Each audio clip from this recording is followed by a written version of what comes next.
un monde où les gens se cachent sous des masques et sous des costumes et où vivent des créatures fantastiques. On va voyager dans le temps, mais pour le moment, on va retrouver Laurent dans une position un petit peu étrange.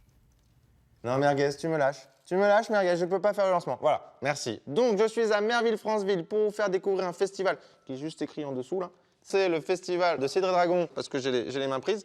C'est un festival qui se déroule le 15 et 16 septembre. C'est médiéval, c'est fantastique. Et surtout, ce qui est incroyable, c'est qu'il y a des costumes, des décors qui sont créés. Les gens ne m'aiment pas ici parce que je ne suis pas costumé. Et je vais vous faire découvrir toutes les coulisses de ce super festival. Il faut me laisser maintenant. Et à la fin, on pourra découvrir la mascotte d'ici, qui est Merguez. Voilà. Merguez. C'est un dragon. C'est original pour un nom de dragon. En même temps, je sais pas trop comment on appelle les dragons. C'est donc à Merville-Franceville que je me trouve. Et derrière moi, l'antre où se créent tous les décors pour le festival Cidre et Dragon, grâce à l'association Red Tolkien. Et je suis avec Sophie.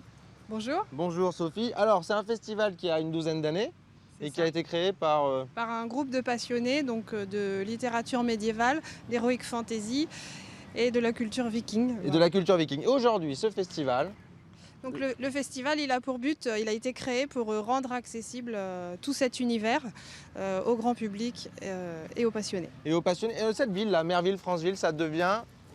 Ça devient Meravilla. Meravilla Pendant 2 jours. 2 jours. Meravilla. Et du coup, on est dans un endroit, c'est un local, c'est ici que tout se crée, tout se transforme. Voilà, ici c'est l'atelier couture, puisque le principe du festival, c'est de venir costumer. Costumer pour représenter les différents peuples des mondes magiques et imaginaires de l'univers de Tolkien et d'autres de la univers. fantasy. Voilà. Par exemple, le steampunk, qu'est-ce que c'est? Alors Parce que toi, ton déguisement, plutôt. ton costume. Alors il est pas prêt, mais c'est plutôt l'univers de Jules Verne, inspiré de la révolution industrielle.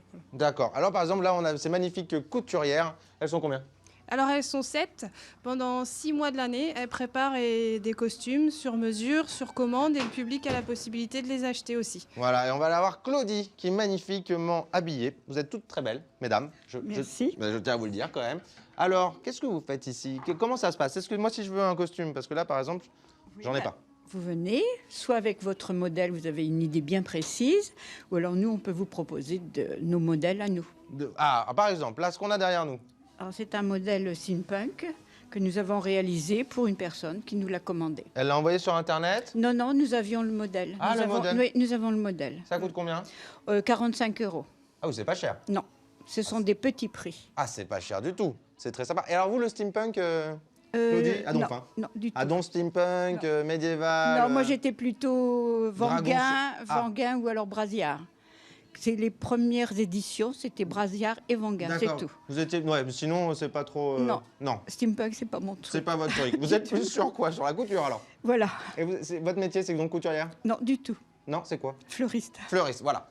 Donc, je vous laisse Claudie, qui est donc chef atelier fleuriste, parce que c'est l'idée un peu de l'association. Tout le monde a des métiers. Depuis 2006, je suis là. Depuis 2006? Oui. Depuis le début? Oui, depuis le début. Claudie, magnifique. Voilà. Vous êtes habillée en quoi?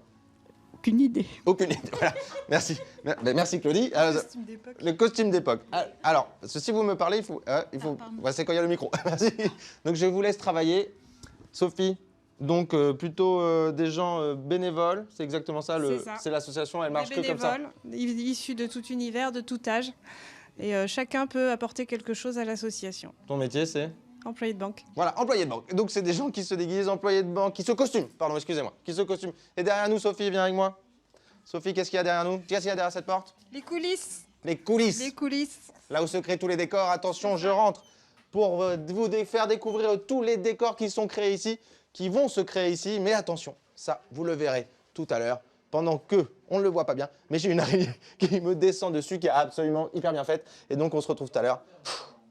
On va découvrir avec Laurent la préparation des décors. Tada! Et voilà, je suis enfin déguisé. Je suis à Merville-Franceville et plutôt à Meravilla. Meravilla, tout à fait. Avec Alain, pourquoi je suis à Meravilla? Qu'est-ce que c'est Meravilla? Meravilla, c'est la rencontre de toutes les factions de la fantasy.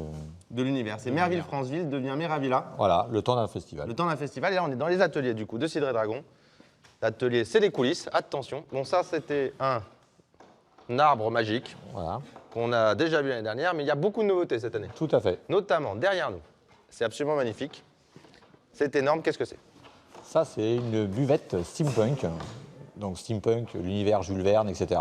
Donc c'est une maquette du Nautilus. Une maquette du Nautilus. Alors, ça a été fait à partir d'une maquette 3D, je reviens, hop là. Tout à fait. Une maquette 3D, vous avez commencé avec ça, On a commencé avec ça. donc en imprimante 3D. Voilà. Et alors, par contre, c'est un peu plus petit. Voilà, cette année, on est arrivé ici. Vous avez arrêté ici. Il y a déjà 6 mois de travail. 6 mois de travail, vous êtes combien à travailler dans cet atelier? Atelier, 10-12 personnes 10-12 personnes. À Alors, l'année. À l'année? à l'année. Ouais. À l'année. Il y a des gens qui sont à l'année? Ah oui, toute l'année ici. Daniel, qui est en train de travailler Il est ici. là, c'est le chef d'atelier. Le chef d'atelier. Il est en train de travailler. En étant retraité, il a beaucoup plus de temps que les autres. Eh oui, la chance. Donc forcément, on La l'occupe. chance. On Oula, l'occupe. j'ai l'impression que ça lui plaît pas. On va vite bouger. On va vite bouger, ça plaît pas trop à Daniel, ça va énerver. Et là, alors ça aussi, c'est nouveau. Alors derrière ça, c'est nous. nouveau. C'est un golem, C'est un golem. C'est un beau golem. Hein. qui est un élément de déco. C'est fait comment? Alors ça, c'est du béton. C'est du béton. C'est du béton. Vous pouvez Ah ouais. taper dessus. Hein. Ah ouais, attention, ça rigole pas. Quoi. Il est incroyable. Et alors, que fait... Alors on là, est en train de faire des petites décors, là, hein, des petites décors. Alors Jean-Marc est en train de nous finir des petites décos qui vont aller dans une des autres nouveautés de l'année, qui est une buvette également, une maison de hobbit. En fait, avant, les buvettes, c'était un peu des chalets. C'était Vous avez... des chalets, des tentes, etc. Et on a décidé de franchir le pas, de construire des choses dans le thème du festival.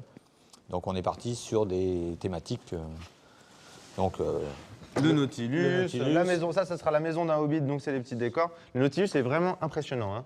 Je pense que Jules Verne serait très fier de votre travail. Ça serait bien. Bah, je vous le dis, je pense. On a aussi ce genre de choses. Alors ça, c'est fait par une artiste. Alors ça, c'est une artiste qui nous fait tous ces éléments de déco à la libre cours. Elle fait ce qu'elle veut. Elle fabrique ce qu'elle veut. On lui donne, voilà, on va les mettre. C'est un élément de déco qui va être sur un des accueils pour que l'accueil ne soit pas moche non plus. Là aussi, il faut sacrément beaucoup de travail. En fait, vous êtes une douzaine à l'année. Il y a plus de gens juste avant la préparation. Alors oui, le gros des bénévoles va arriver à partir de la semaine prochaine pour monter à une centaine de personnes pour le moment du festival.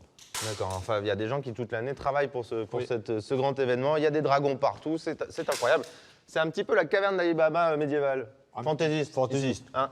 Et quand même, je tiens à faire remarquer que nous avons deux magnifiques personnages. Du Seigneur des Anneaux à notre gauche et deux magnifiques bénévoles à notre droite. Hein. C'est un petit peu c'est un peu les mêmes. C'est les gentils et les méchants à côté. C'est un peu ça. Le trône de fer également qu'on pourrait Le citer. trône de fer qu'on pourrait citer, évidemment. Alors il faut le citer, mais il faudrait qu'on le voit. Voilà, donc maintenant on le voit. Donc tout va Voilà. bien. Donc merci beaucoup Alain pour cette visite d'atelier. On va se retrouver tout à l'heure parce qu'il y a aussi plein de jeux. Ah oui, il y a tout un univers jeu de rôle, Voilà. jeu de plateau. Voilà, il faut être déguisé. Aventurier, costumé. Costumé, pardon. Avant- Et comme je suis costumé, on va pouvoir jouer. Non, parce que c'est en train de faire de merguez. Je suis en train de perdre merguez. Et oui, je suis toujours à Merville-Franceville, dit Meravilla pendant le festival. Cidre et Dragon derrière moi, Totor, le Minotaure, le premier décor il y a 12 ans qui a survécu au premier festivalier. Et je suis avec Sophie. Sophie, bonjour. Bonjour. Magnifique dragon qui s'appelle?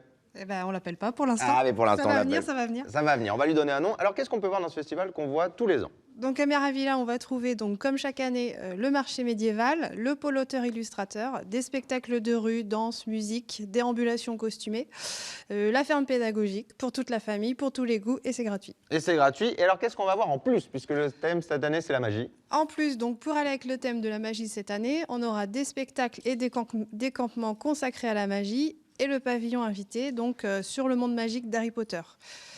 Et pour finir en beauté le soir, on a innové des spectacles nocturnes, de la danse, des spectacles de feu et une veillée comptée. Ah oui, d'accord, il y en a vraiment, il y a de Pour quoi tous les faire. goûts. Pour tous les goûts, pour la famille, c'est ici, c'est à Meravilla, on voit, c'est magnifique, la plage, tout ça, on voit tout et on voit surtout un homme déguisé en post-apocalyptique, c'est ça? Tout à fait. Bonjour. Gaetano, bonjour. Alors, toi, tu vas me parler parce qu'il y a aussi des jeux, des animations, qu'est-ce Tout à qu'on... fait. Alors, pendant le festival, il y a ce qu'on appelle la rue des jeux, où justement on peut passer pour pouvoir jouer à des jeux de rôle ou des jeux de société. Alors, des jeux de rôle. Les jeux de rôle. Qu'est-ce qu'un jeu de rôle? Alors, pour expliquer rapidement, un jeu de rôle, c'est une histoire écrite par un joueur qui va proposer à d'autres joueurs de la vivre en leur mettant dans des situations et leur proposant en fait de réagir en fonction de la situation. Le moteur, c'est l'imagination? Tout à fait, une imagination, toujours. Ok. Et alors, on a des jeux. Là, on a quand même des gens qui sont des grands joueurs. Il y a des gens qui viennent, des grands auteurs de jeux de rôle qui viennent à ce festival Oui. et qui présentent des nouveautés. Exactement, tout à fait, qui présentent tout simplement leur nouveau livre de jeux de rôle. Donc, si on veut être un peu à la page du jeu de rôle, Il faut venir. il faut venir à Cidre et Dragon. Voilà. Et alors, on a aussi, ce que moi j'aime bien ça, j'aime bien ce côté. Ça, c'est cool. C'est le L'aventure vivante. L'aventure vivante. Qu'est-ce Alors- que l'aventure vivante? Alors l'aventure vivante, c'est la continuité d'un jeu de rôle. C'est un peu comme un grandeur nature où justement chaque personne peut venir et s'inscrire où en fait on va résoudre des énigmes, des quêtes en participant justement au scénario du festival, tout simplement. Tout simplement. Alors il suffit, c'est quoi? C'est aller chercher des objets ou c'est ça, hein? C'est ça, chercher des objets. Alors il faut se balader dans le festival entier où justement on peut trouver des énigmes et essayer de les résoudre qui vont nous emmener ailleurs. Ah etc. d'accord. Et en fait, voilà. Et en fait, l'avantage c'est qu'on peut faire une énigme. On peut faire une énigme et s'arrêter directement, ou alors on peut essayer de tout faire et prendre le festival en entier pendant tout le week-end. Voilà, et pendant tout s'amuser. le week-end, s'amuser, faire l'aventure Voilà. vivante. Et ça aussi c'est gratuit. Tout à fait, c'est gratuit. Voilà. Et il y a juste un escape game qui est payant. Alors c'est une soirée enquête qui a lieu en 2 sessions le samedi soir. D'accord, mais c'est le seul truc qui est payant. C'est payant, tout à fait. Mais sinon, tout est gratuit. Tout est gratuit. C'est le festival Cidre et Dragon. Ça existe avec donc des passionnés. Tu fais quoi dans la vie? Moi je suis infirmier. Voilà, on a des infirmiers, des chirurgiens dentistes, des ostéopathes. On a des professeurs d'école, on a des gens qui travaillent à la mairie, tout ça, ça vit grâce à eux. C'est Cidre et Dragon, c'est absolument génial. Il y a des décors de ouf. Donc je vous conseille de venir ici. C'est le 15 et 16 septembre 2018. Et on se retrouvera sûrement là-bas. Parce que moi, je suis magnifique. Je suis en... En plus, si Laurent Lévacki, on a toutes les Ah raisons bah, d'y aller, oui, hein, c'est c'est la obligatoire. seule Il raison faut d'y aller. absolument y aller. Donc c'est samedi et dimanche prochain dans les rues proches de la plage de Merville-Francheville. C'est gratuit. Le festival ouvre ses portes samedi à 10h. Et sur le site internet de Cidre et Dragon, vous pouvez suivre en live le programme. Vous pouvez voir ce qui se passe, à quel moment tout d'un coup je me dis tiens, je sais pas quoi faire dans le week-end. Et Je ben vais voilà. sur le site et hop, on sait ce qui se passe. Ouais, moi je suis déjà allé, c'est très sympa en tout cas.